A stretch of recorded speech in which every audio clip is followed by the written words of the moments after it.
প্রিয় দর্শক বন্ধুরা, আজ আমরা এক রহস্যময় জগতে প্রবেশ করতে যাচ্ছি। একটি এমন রহস্য যা বিজ্ঞানীদেরও হতভাব করে দিয়েছে। একটি হারিয়ে যাওয়া বিমান যা বছরের পর বছর ধরে নিখোঁজ ছিল। হঠাৎ করেই সন্ধান পাওয়া গেছে একটি অজানা দ্বীপে। কিন্তু এটি এখানে কিভাবে পৌঁছালো? এর যাত্রীরা কোথায় গেল? এই ঘটনাটি কোনো সাধারণ দুর্ঘটনা নয়, বরং এমন রহস্য যা এখনও অমীমাংসিত। এই ভিডিওটি একবার দেখলে আপনি শেষ না করে উঠতেই পারবেন না। তাই শুরু থেকে শেষ পর্যন্ত মনোযোগ দিয়ে দেখুন, কারণ আজ আমরা এমন এক ঘটনার মুখোমুখি হতে চলেছি যা সত্যি রহস্যময় এবং শিহরণ জাগানো। বছরের পর বছর ধরে নিখোঁজ থাকা একটি বিমান যা রাডার থেকে একদম অদৃশ্য হয়ে যায়, সেটির সন্ধান মিলেছে প্রশান্ত মহাসাগরের এক অজানা দ্বীপে। একদল মৎস্যজীবী গভীর সমুদ্রে মাছ ধরতে গিয়ে হঠাৎ একটি দ্বীপের পাশ দিয়ে যাওয়ার সময় দেখে একটি বিশাল ধাতব বস্তু জঙ্গলের মধ্যে পড়ে আছে। কৌতূহলী হয়ে কাছে গিয়ে তারা যা দেখল তা ছিল অবিশ্বাস্য।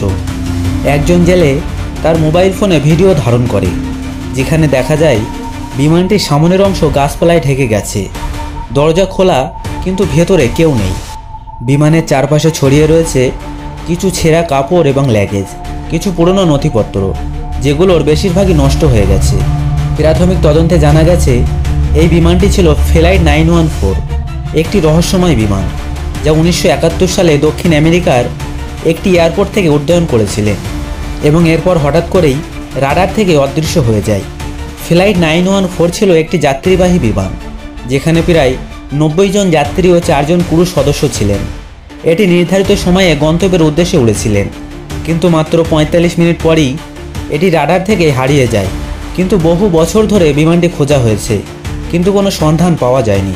কিন্তু এত বছর পর এটি এই দ্বীপে কিভাবে পৌঁছালো? ককপিটে পাইলটের হেডসেট এখনও টেবিলে রাখা, যাত্রীদের আসন ঠিকঠাক, কিন্তু কেউ নেই। কিছু ছেঁড়া নোটবুক এবং চিঠি যেখানে যাত্রীরা কিছু লেখার চেষ্টা করেছিলেন। খাবার ও পানির বোতলগুলো শুকিয়ে গেছে, কিন্তু অদ্ভুতভাবে কিছু আসবাব অক্ষত। বিমানের ক্লাব বক্স অক্ষত পাওয়া গেছে, যার রেকর্ড এখনও বিশ্লেষণ চলছে। কেউ কি তাদেরকে উদ্ধার করেছিল, নাকি তারা নিজেরাই দ্বীপের গভীরে চলে গিয়েছিল এবং আর ফিরে আসতে পারেনি, নাকি এটি ছিল কোনো অজানা শক্তির খেলা? অনেক গবেষক মনে করেন এটি শুধুমাত্র একটি বিমান দুর্ঘটনা নয়, এটি হয়তো ছিল এক টাইম লুপের শিকার। এটি বারমুডা ট্রায়াঙ্গেলের মতো কোনো রহস্যময় জায়গার শিকার হতে পারে। হয়তো এটি সমান্তরাল মহাবিশ্বে প্রবেশ করেছিল, যেখানে সময় বিভিন্নভাবে কাজ করে। অনেকে মনে করেন এটি এলিয়েনের কাজ হতে পারে। সাম্প্রতিক গবেষণায় ব্ল্যাক বক্স থেকে কিছু ভয়ঙ্কর তথ্য পাওয়া গেছে।